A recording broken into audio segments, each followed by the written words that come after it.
Greetings and welcome to Blender 102 character modeling class. This is the first week of our class.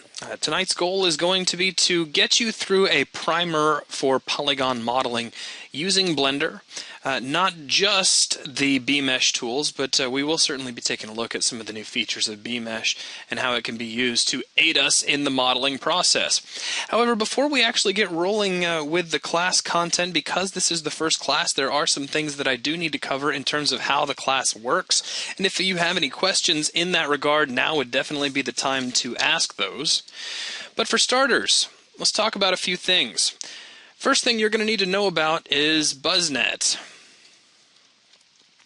Now hopefully if you are within earshot right now, if you hear me talking to you, you are also logged into BuzzNet. If you're not, you can find it at buzznet.3dbuzz.com. Notice there's no www. It would just be http://buzznet.3dbuzz.com. You'll use your 3D Buzz credentials to log into that system and then click on the Blender 102 classroom and to join in.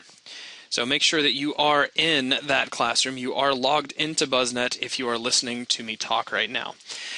Now, BuzzNet, just to kind of divide things up and let you know how this works, BuzzNet is really a way for me to keep track of who is participating and following along with step-by-step procedures, not too many of which will we actually be doing tonight for the first week. So that's already a little bit of a load off of your shoulders.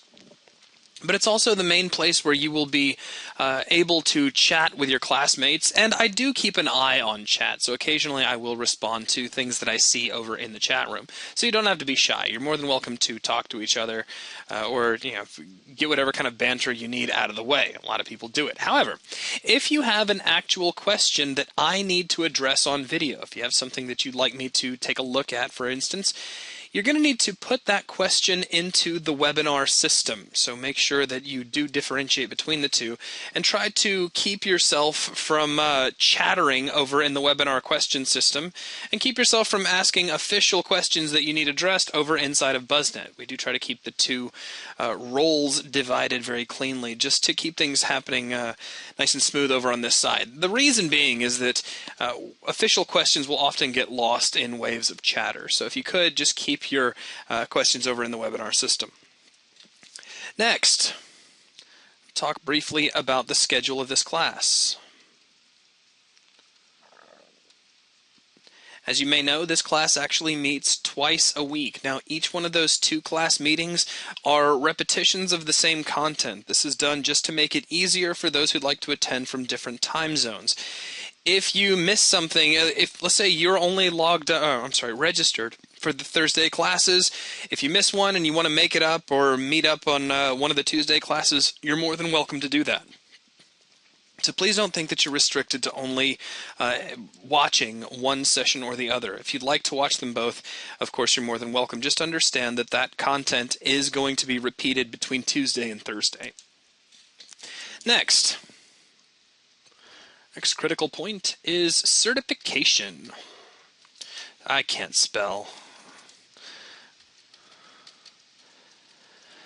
If you are interested in getting a certificate of completion from this class, there's a few things you need to know about it. One, these certificates are digital. We are not going to be sending you an actual piece of paper, but what you will get is a print resolution file that you can download and print using your favorite laser or inkjet printer and put in a frame and do whatever you like with. But there are some criteria you must meet in order to be eligible to get a certificate at the end of this class. First is you must meet an attendance requirement. This requirement is pretty simple. You need to have attended at least 50% of the weekly sessions. Obviously, sessions that take place in the same week don't actually count along with each other. It would still be counted as one session. Now, what qualifies as having attended? You only have to have been in here. I mean, if you log in for just a moment, the system is still going to pick up that you were here, and we're not putting a time restriction on here. We're just trying to keep things as flexible as we can to make it easy for those of you who'd like to attend but may be busy or may have something going on. If you feel the need to duck out for some reason or if you have to go, please remember that all of these classes are recorded on video and you can watch them all later. Now, I do feel the need to apologize. The class from Tuesday still has not been set live. I'll be setting that live a little bit later this evening. I spent all of yesterday at the doctor's office because I seem to have contracted a pretty nasty case of bronchitis. As a matter of fact, I'll probably be keeping myself pretty quiet throughout most of the evening and not getting too vocally animated. If you hear me go silent really, really quickly, it's probably because I slapped the mute button so that I could get a good cough on, and I apologize for the inconvenience of that in advance. But I thought it'd be nice to at least try to hold class even in a reduced state as opposed to canceling it altogether. Now, I only got through half of the requirements for a certificate. The other requirement is you must complete all homework. And you will be getting a homework assignment this evening. You need to make sure all of these are done by the deadline. Now let's talk briefly about homework. To submit homework, you will need a Dropbox account. Or Dropbox, again, because, I can't write and speak at the same time, apparently. Having problems with that. You can get one of these for free at Dropbox.com. It costs you nothing. The free account is more than what you need. They give you, I believe it's 2 gigs completely for free, which is more than adequate for our purposes. Now, there is a step-by-step procedure that you do need to follow in order to get your Dropbox account set up properly for this class. The steps for this are outlined over in the forums, and I'll show you how to get there in case you want to read over this, and I suggest that you do. If you go over to the forums and look inside the Member Sponsor Lounge, and look in the stickies. I know nobody ever looks at sticky threads because they're always up at the top, and usually they're not in bold, so you kind of ignore them. But if you click on this, this will take you to the submission steps. The first step is really the big one that you're going to need to get out of the way sooner rather than later. And this simply requires that you send a PM to the teacher's assistant for this class, which, by the way, is Mr. Gavin Whitlock, who is joining us this evening. Hello! Hey, Gav. I now exist. You do now exist. I was following Radio 4 rules. You don't exist until you're introduced. Right, very good, very good. Well, the rules don't really apply here. You can always jump in, Gav. You're welcome. But anyway, you will be sending a PM to Gavin. You can just click on his name in this thread, and that'll automatically open up a PM link for you, which is pretty convenient. And you will need to use the appropriate subject line. In this case, it'll be Dropbox account :Blender 102. And all you need to put in the body is the email that you're using for your Dropbox account. Please make sure you send that over to Gavin as soon as possible so that he can share back with you the folder into which you will be submitting all of your homework. If you have any questions about this procedure or if you're confused about anything, please just shoot me a PM or Gav a PM and we'll get you squared away as soon as we are able. And I have put this in the homework thread, which I assume you'll get to later, but you have indeed. Dropbox requests need to be sent to me by Tuesday, the beginning of Tuesday's class at the very latest. Okay. This is so that I can get them set up in time for everyone to finish submitting homework by this time next week. And if everyone will just bear with me for just 1 second, I do need to pause for just a moment. The forums. There's a lot of helpful people out there, but they can't help you unless they know you need help. I'm sorry about that. I think I started the recording back up while Gavin was talking. Apologize for that. So, yeah, I'm sorry if for whatever it is I missed, I had to yank my microphone off for just a moment. But, yeah, please make sure you get your homework system all set up. And just really quick, is everybody still with me over inside of BuzzNet? I don't think I've ever seen BuzzNet be this quiet. So wake up for a minute, stretch your legs, let me know you're there, jump up and down, do some jumping jacks. There you go, Diego's sleeping, somebody smack Diego. There you go. Excellent. People are still around. That makes me happy. You know, because for a second there, I thought I was kind of all alone. Alrighty, so that takes care of the certificate process. Yeah, I know you're listening, but it's unusual. Usually people are also listening and chattering at each other the whole time. Now again, all of these sessions will be recorded to video. I will be getting these videos up as quickly as I am able, barring certain extenuating circumstances like having to cough up various colored goos and things. Anyway, I do have... It's like playing Portal. Yeah, exactly. I'm too busy playing Portal 2 to be able to get these videos up. The other thing I want to mention is, of course, I've already introduced you to your teacher's assistant, which for this class is Gavin Whitlock, or Fat Gav. If you have any questions that he can help you out with, please throw them out there. But also, and I think this may have been mentioned while I paused the video, if you have a question specifically about Blender or about an assignment or about something you're working on, generally the best approach to get those questions addressed is to make a post in the forums first. And go from there, because we have a really great community of people who are always ready and willing to help out. So generally that's a pretty good place to start, because I can't always get to people as quickly as they would like me to. So just definitely keep that in mind.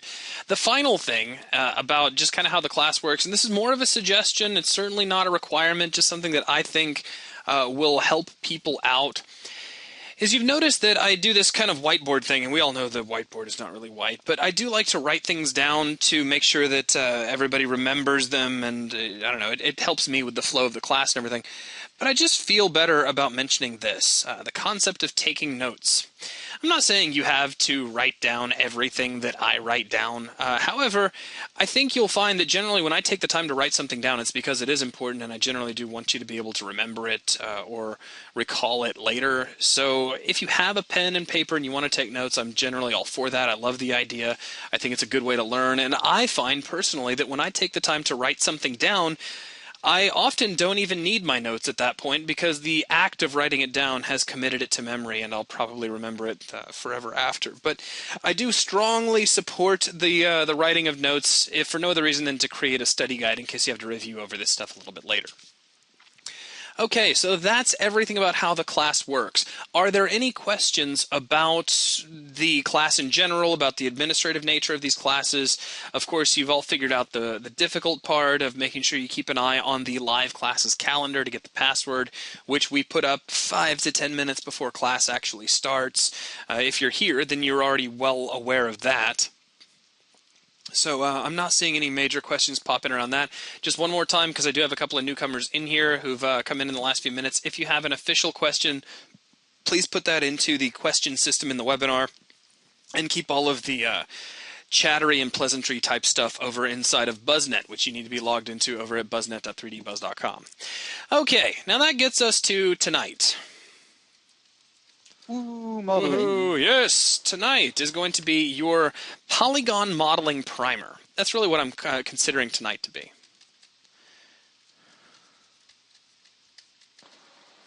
Polygons. Now, this class is, of course, a continuation of the Blender 101 class, and we did just a tiny little bit of modeling over there, certainly not a whole lot.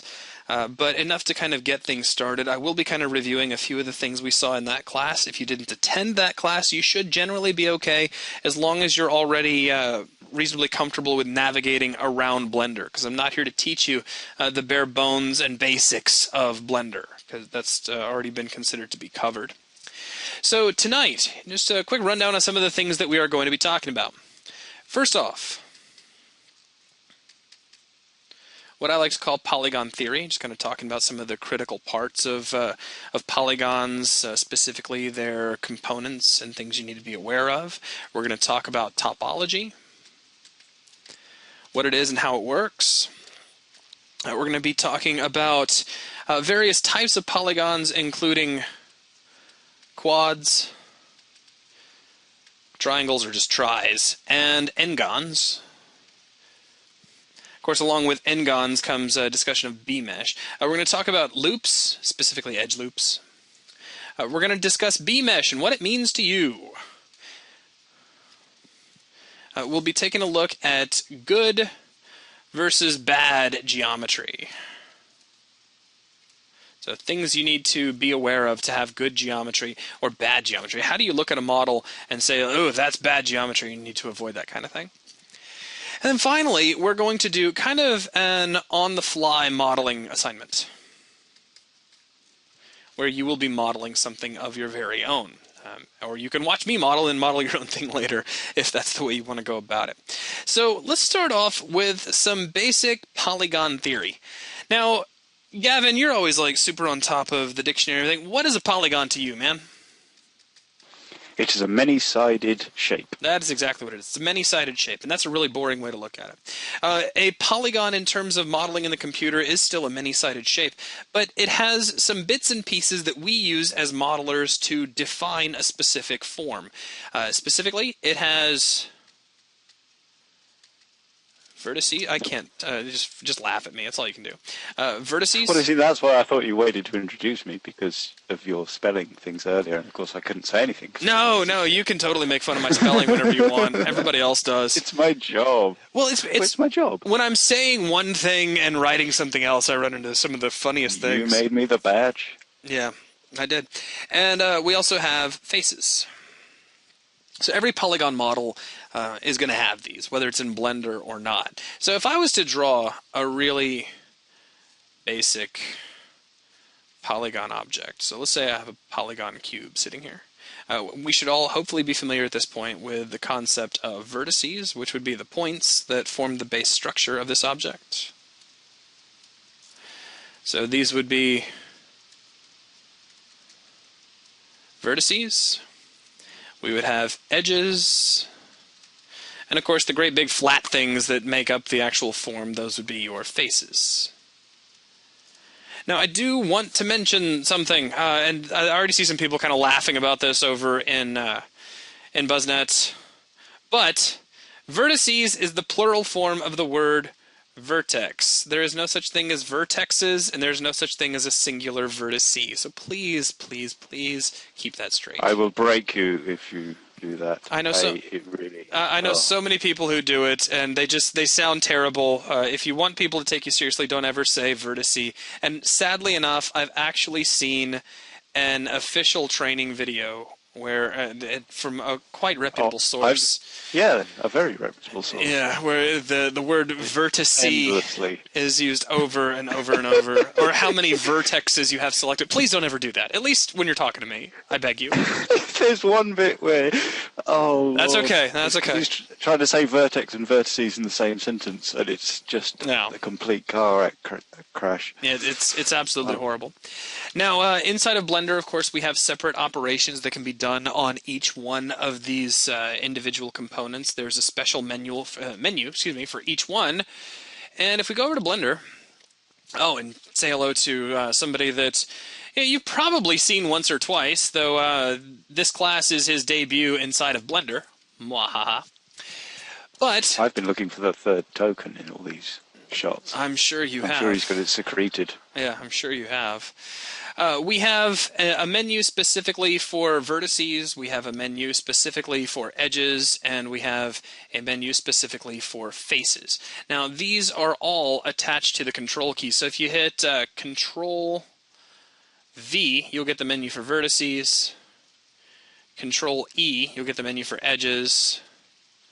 And Control F, you'll get the menu for faces. So remember those. There's also a special menu kind of tucked off to the side for special cases, and that's under the W key. So a lot of the different commands that we're going to discuss tonight, you'll probably be able to find in one of these locations. I'm doing it again. It's the drugs. That's what I'm going to blame it on. So we have, and those are, by the way, those are drugs because of the fact that I'm sick, not because I'm into designer drugs. There's a soundbite anybody can play with who really wants to. Anyway, so we have, again, vertices, edges, faces, and the special menu. Definitely keep those hotkeys in mind as you model within Blender. Okay, our next topic that I want to cover, and I do not imagine there are a whole lot of questions here. This is all some pretty basic stuff that's really just a quick review. Now, let's talk about topology. Can anybody tell me what topology is? Gavin, hang back on this one. Let's see if there's anybody in BuzzNet who can tell me what topology is, or at least what it is to them, even if you don't know the official one. When somebody says topology, what do you think? Can I not make the same really dodgy joke that I did on Tuesday? Yeah, would you please not? Oh, okay. No, go for it. Go for it. Well, it's the study of tops. Yeah, there you go. It's the study of tops, hence topology. There you go. Yeah. I think SJMCC is probably closest to the way I look at it. It's the flow of polys, edges, and vertices. That's going to be the way that I generally think of the word topology. Now, flow is one of those kind of subjective things. Some people say something flows, another. I think we can usually all agree if something is flowing nicely, but I'm going to be very careful with my terminology here. And we're just going to say the arrangement, as my tablet needs to catch up, of Polygon components. How do you know if you have good topology versus bad topology? Well, good topology will tend to flow cleanly across the surface.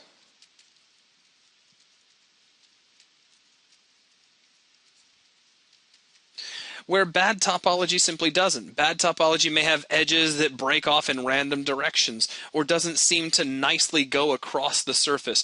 If you could take your arm and get a magic marker and draw a really nice, clean-looking grid of longitudinal and latitudinal, lines down your forearm, and they looked really nice, where you had some that went all the way from your elbow to your wrist, all the way around your arm, and then some really nice lines that kind of made your arm look like Spider-Man's outfit, you would have a really nice example of clean topology. Now, if you just drew a bunch of random squares that were all connected on your arm, and you drew one square at a time, you would probably end up with something that looked pretty nasty, and that would be a nice representation of bad topology. Oh, and Flash is actually drawing on himself, so that's great.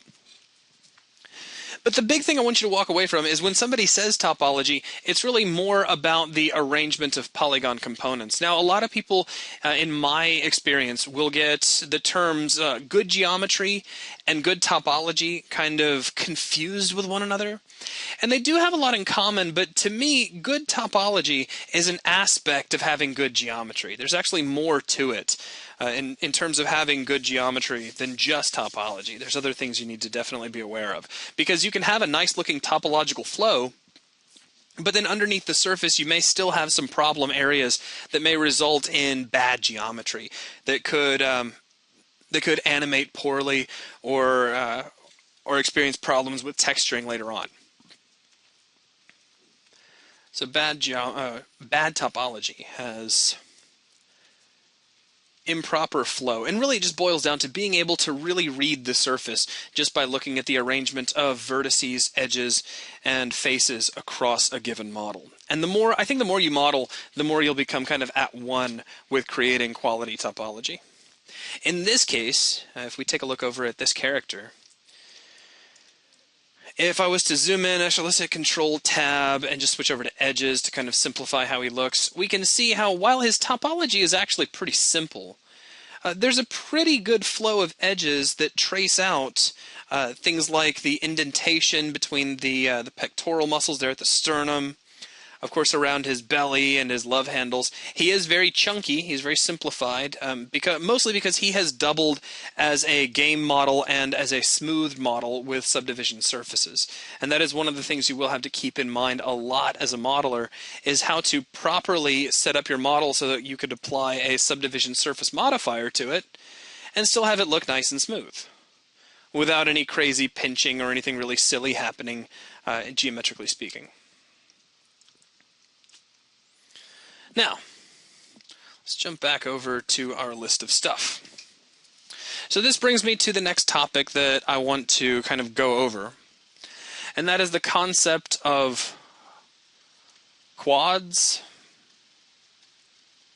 tris or triangles, and n-gons. Now, is there anybody here who has been using Blender for a little while? Just tell me so over inside of BuzzNet.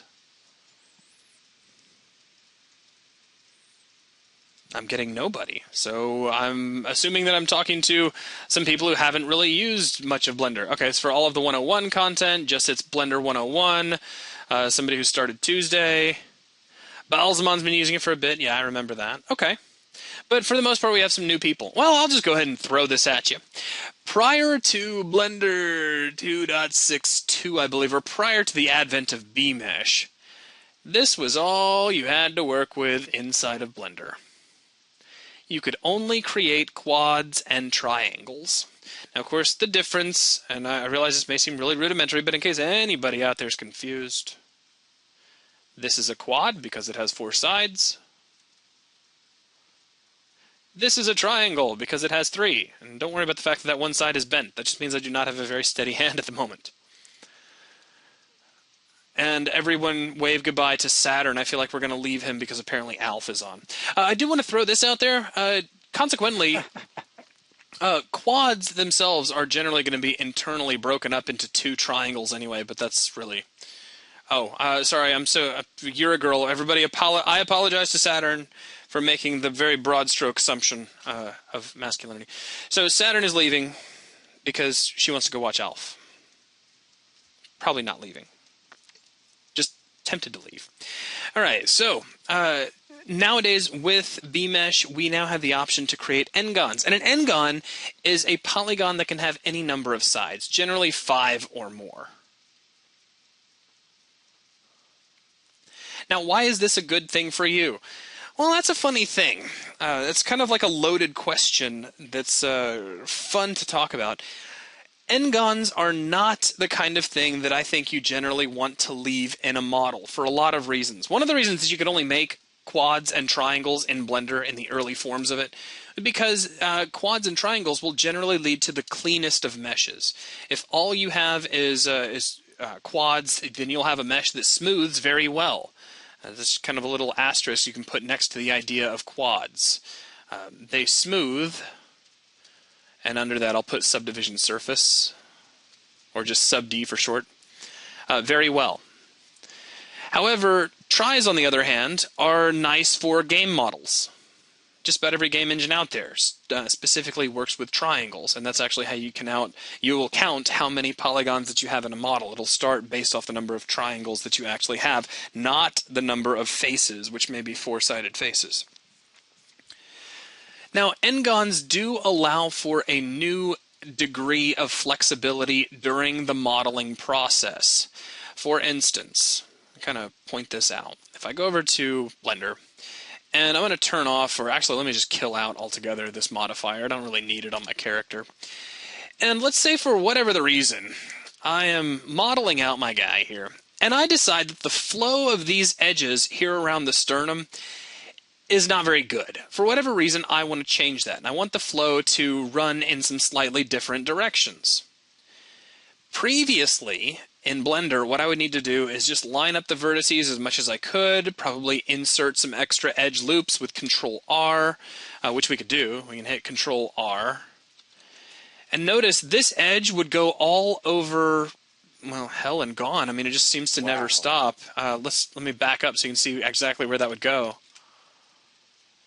I mean, it goes all the way down under his feet, wraps back around over his shoulders, and then across the back, because that's how the geometry flows. So that's obviously problematic. You'd have to go through and then merge a whole bunch of extra vertices back together just to solve that problem. However, now that we can produce n-gons, we have a flexibility we didn't have before, where we could take some faces. Let me hit Control-Tab-F to select faces. And let's say I just grab all of these faces here at the sternum, and I can hit X now and dissolve these. And now all of those faces have been crushed down to a single n-gon, one polygon that has all of these different sides on it. And now I can reorder or re-topologize my character. I can rearrange all of that topology with one of the new BMesh tools, like the knife tool. So I can hit the K key to bring up the knife tool. And we can just start by making a split down the middle. That looks like something that we would need. We'll just add that in. I'll talk more about how this tool works here in just a few minutes. And then we could go ahead and make a split across here, because I feel like we're going to need that. And then we could make a split directly across here, because I feel like we'll need that too. And then split down to here. and split down to here. So maybe in whatever world I happen to be living in, this is a nicer way to arrange the polygons than what I had before. And it was much easier to do that just by dissolving out the excess edges and vertices that I had inside that shape, producing an n-gon, and then resolving that n-gon, breaking it back up into a series of quads and triangles to get the division that I wanted. So that's one of the things about n-gons. I generally don't suggest that you keep them. For instance, if I undo all the way back, and just for the fun of it, if we put our... Well, go ahead. I was going to say, what you said there, or the way you phrased it there, is a really good way of thinking about n-gons. He solved the patch differently. Yeah. They're a great intermediate tool to enable you to sort of... It's like using your eraser in Photoshop. You can rub out the lines and redraw them. Mm-hmm. Exactly. It's just a means to an end. It's a way for you to be able to break out some geometry that you don't need so that you can reorganize it. But generally speaking, and I mean generally because it's not a hard and fast rule, you will not want to leave an n-gon in your mesh, especially if you're going to be doing something like a subdivision surface, or if that polygon is going to be animated or deformed in some way. Also, some rendering engines do not support n-gons, so you have to be really careful about where you use them. But take a look here. I think you're about to show us. Yeah. Well, here, I've left that n-gon at the sternum, and look, we're getting this really weird sort of pinching here in the middle of the geometry, which we can actually kind of see in the wires as everything pulls together. And if I pull down the density, it becomes a little more apparent. And there would be really no way to get rid of that pinching. We can kick up our number of subdivisions higher and higher, and I don't want to go much higher than that because Blender's already chugging along. But it's still going to be there, no matter how we set that. So definitely try to avoid leaving n-gons in your model. Again, think of them as a means to an end. And Joseph McCullough just said, they are all right in flat, non-deforming area. Yes, they are. As long as you know that some rendering engines don't like them, that some game engines will, well, most game engines will not like them, though hopefully when you're exporting a model out to a game engine, it does get tessellated into triangles. Most of the time they do, but depending on which game engine you're using, sometimes it may not, so you may want to triangulate manually. But yeah, if you have something that's not deforming in any way and is not going to be smooth, then most of the time an n-gon is fine, and you don't need to panic about that at all. But again, just kind of keep it in mind that most of the time you won't want to actually leave them in there. So let me go ahead and kill out this modifier. And if I was going to put things back kind of the way they were, we can split like so. Now, I'm tapping the spacebar. I'm not really trying to get into the use of these tools right now, but if you're just curious as to exactly what I'm doing in the process that I'm using, then I'm just tapping spacebar in between each cut and then tapping the K key to re-invoke the tool when I'm finished. It's very much like driving a brand new car on a perfectly straight road in the middle of the night with no other traffic around. You don't really need eyes to do that, or hands. You just set it in motion and it should work, driving a straight line. What in the... How does that tie into what I'm talking about? You lost me, I'm sorry. Well, that in this analogy is leaving n-gons in your model. Ah. You're leaving an awful lot to chance. Oh, I see what you're saying. I see what you're saying. Okay. Because, I mean, if it is... Yeah, I'm with you, kind of. I mean, if it's the middle of the night and I'm on a perfectly flat piece of asphalt where I know there's nothing that's going to get in my way, like the Bonneville Salt Flats. I played that game as well. I know... Nice. Okay, all right. Well, that's fine. Never on a public road, obviously. Yeah, as long as the road turns, then you get something kind of like Talladega Nights. Okay, so that's just a quick introduction to the concept of n-gons. Now, n-gons are really here only because bmesh has been implemented into Blender. Now, I do want to mention this specifically about bmesh.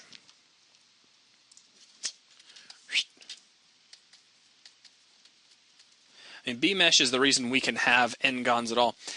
But bmesh is not an additional system inside of Blender. It is completely integrated into Polygon models. So it's not like you have, a series of Polygon models you can create. It's not like you create like a regular Polygon cube or a B-mesh cube. It's all the same thing. The B-mesh system and all of its various tools and concepts is all completely folded into polygons in general. So it's always there, and you can use it or not use it.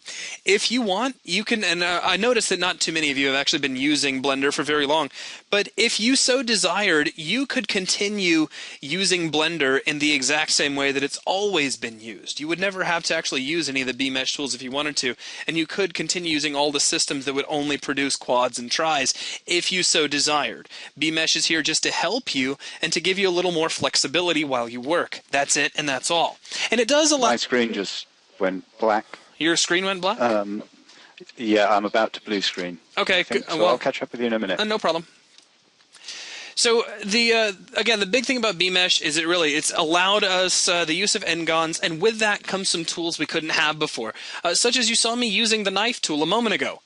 We couldn't have the knife tool prior to the advent of B-mesh, because if you look at it, we could theoretically take the knife tool and use it to produce a polygon that has more than 4 sides, like I just did here. This one polygon has 1, 2, 3, 4, 5 sides, meaning that until B-mesh was implemented, we couldn't have tools of this nature. So, and really, in my humble opinion, the knife tool is probably the most powerful modeling tool we have access to.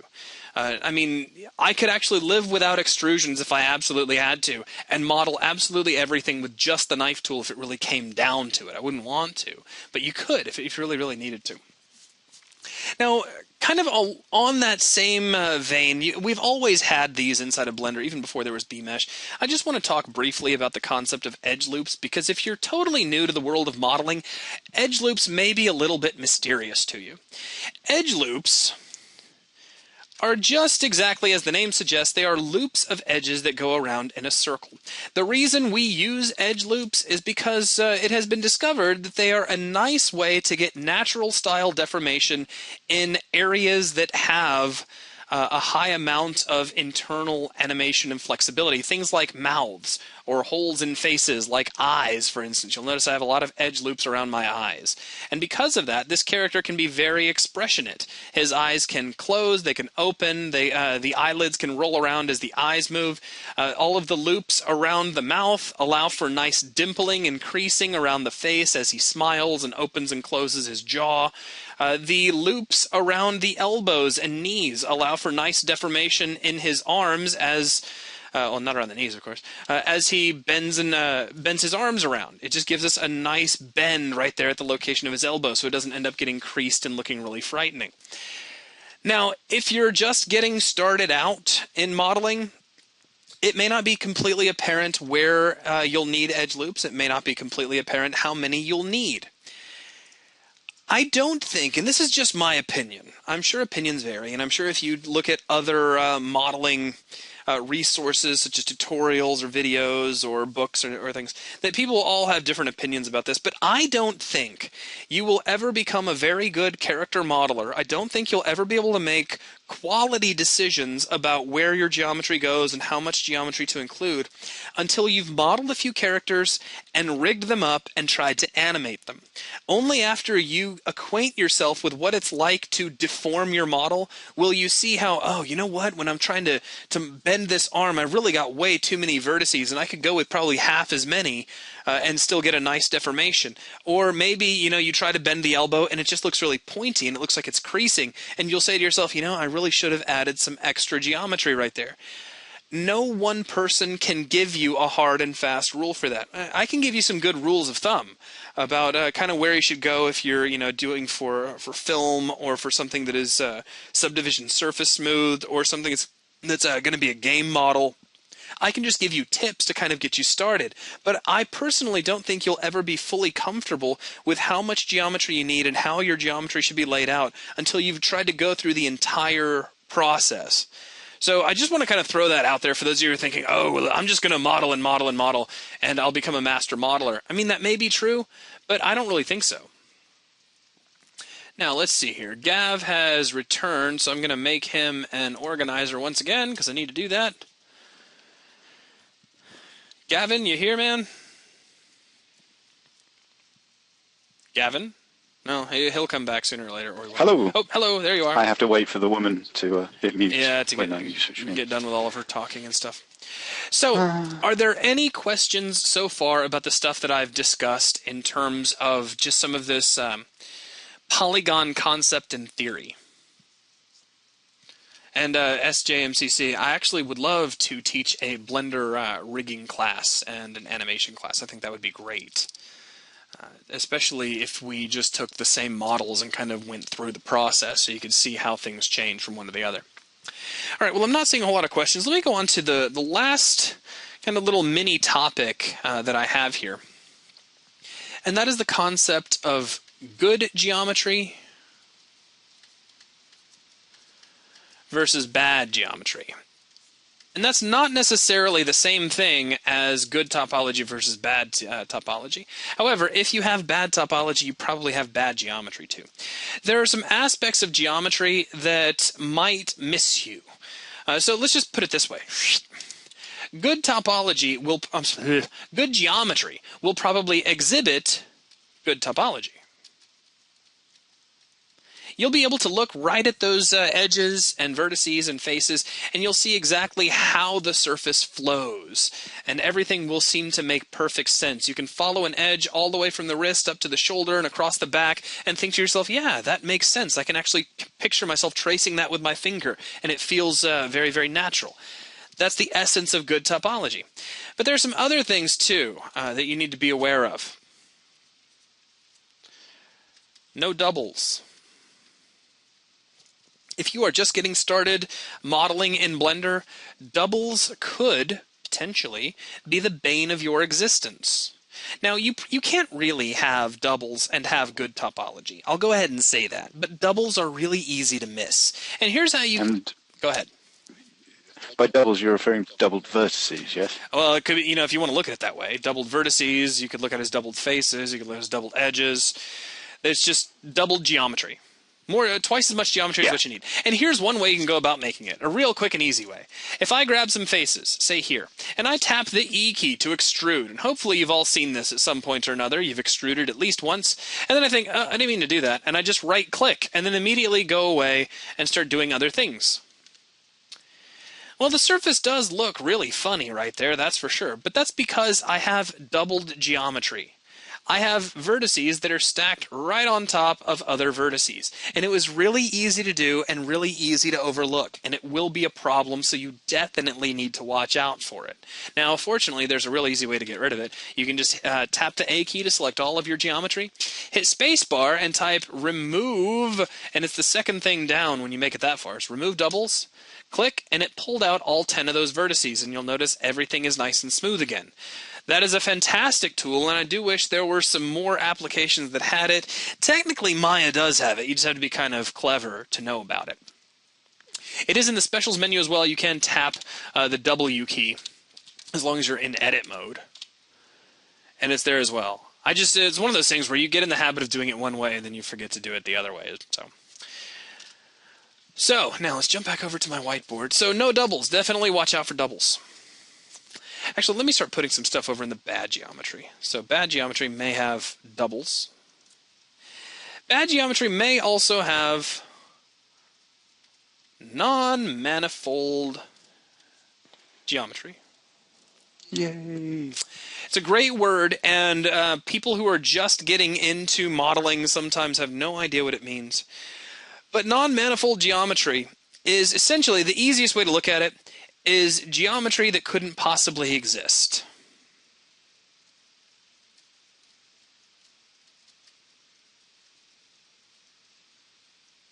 I'll just cram an E in there. So impossible geometry is generally considered non-manifold. And here's what I mean when I say that. If I take my character and I grab one of these edges and I just extrude it, this is a really nice example of non-manifold geometry. Because this surface, yeah, somebody just said like the whole goblin. Actually, no, believe it or not, this goblin could exist, and my proof is that I have sent this very model that you see right before you to somebody with a 3D printer, and they gave me a model of the goblin. So Yeah, he can exist. However, the printer would absolutely barf and tell you there's a problem if this had happened. Because this particular piece of geometry is wafer thin. A polygon has 0 thickness. You can't even say that it has like a tiny little amount of thickness. There's nothing there. It is infinitely thin. And therefore, it can't possibly exist. This is non-manifold geometry. Now, there's a couple of different types of non-manifold geometry as well, but generally, just think of it as anything that couldn't possibly exist in the real world is a problem. So you definitely want to watch out for that. Now, another one that you can watch out for. Did you, while you were talking about that, did you want to give special mention to hair? Well, I can. If you are modeling, and that's... I didn't know. No, Yeah. it's fine. It's also...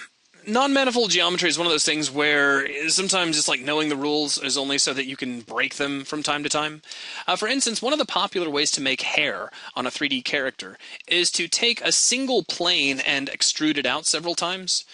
So let's see, if I grab, like maybe this edge here, and I duplicate it, so I just have a little floating edge out here in space, and I'll put it really close to his head, or maybe even slightly inside his head. And then I just start extruding that out. This would be a nice way to start making hair. Because this sheet of hair will render from one side. I can put a texture on it, which looks kind of like hair and has an alpha channel, so it's kind of invisible. It looks kind of like a dreadlock or like a little sheet of hair, and that's very, very cool. And this is technically non-manifold geometry. But it's okay. You could have that. It's for a special purpose. It's just one of those things where the hair itself would be just a series of these infinitely thin sheets that would all stack up and give you a final effect. But that's one of the reasons, and this is just kind of a personal thing, I like to think of hair more as a special effect as opposed to a model. Now, you do model out hair. You will, take all of its vertices and arrange it and put it into being pretty bows and things like that. But just because of the fact that you do have to break some of the rules of modeling in order to make really good hair of that nature, I often will think of hair more as an effect than anything else. So anyway, jumping back in. So where bad geometry will have non-manifold geometry, good geometry is generally going to be solid. I don't need to write generally for that. And by solid, I mean airtight. So if we take a look back at this character, I mean, he has holes for his mouth, and his lips do end just inside there, but we don't really see much of that. In fact, he's got kind of a mouth hole that goes down to his throat. So there's a hole. He's not exactly airtight.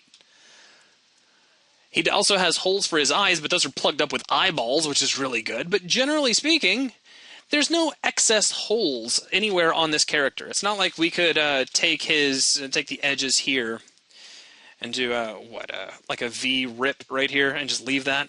You don't have any holes like this. And what I've just done is I've kind of ripped open a hole there. You wouldn't want that kind of thing. That basically makes this bad geometry. You want to make sure everything is welded that needs to be welded.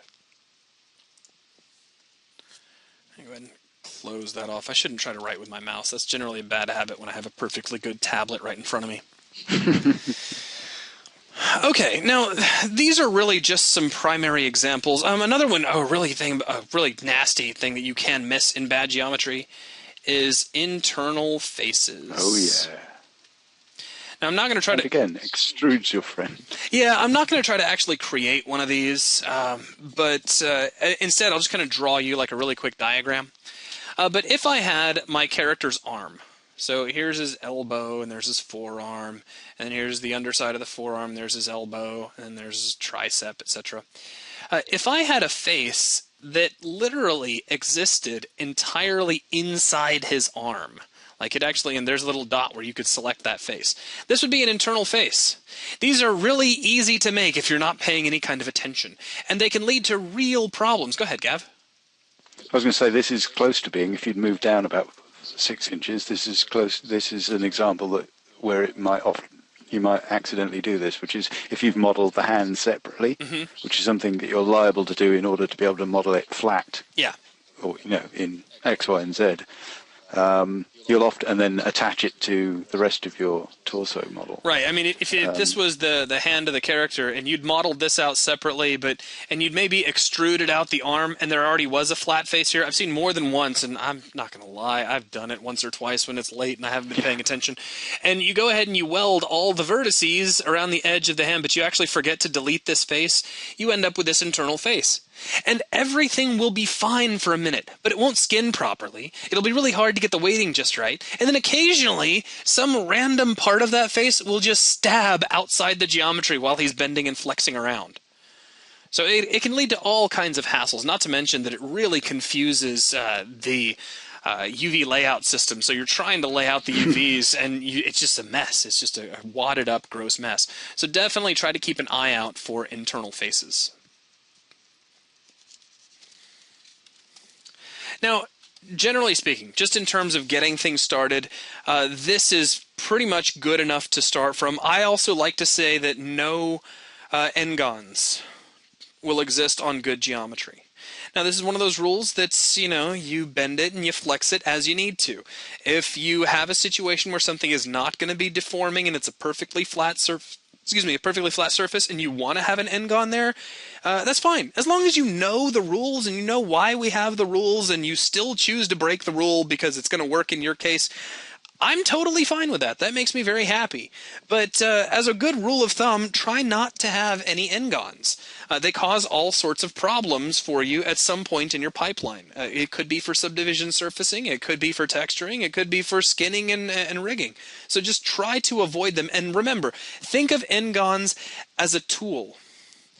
They're a way to help you create proper geometry more easily than if you had to constantly work in quads and triangles. And they do make a lot of things a whole lot easier, and they open the door for some tools that we just simply didn't have before. Now, that said, we are about 50 minutes in, and we are pretty much through my concept lecture. So from here on out, what I want to do is go over some of the primary modeling tools that I use. It's not necessarily every single modeling tool available in the Blender arsenal, because honestly, I don't use a good chunk of them. But some of the more critical ones, along with some of the newer B-mesh tools, we're going to be going over next. But first, I want to take a break. So we will stop for about 10 minutes, and then we'll reconvene and continue with a demonstration of some tools, and then we'll do a brief modeling project. I'll go ahead and give you a heads up. I may not, during the actual duration of the class, have time to completely finish the modeling project that we start, but it'll be enough to kind of get you on the right path and see kind of what it is we're doing, and from there I can give you your modeling assignment for tonight, which, if you've been paying attention in the forums, you already know what your modeling assignment is. So that will wrap things up for this portion of the class. Let's go ahead and take a 10-minute break.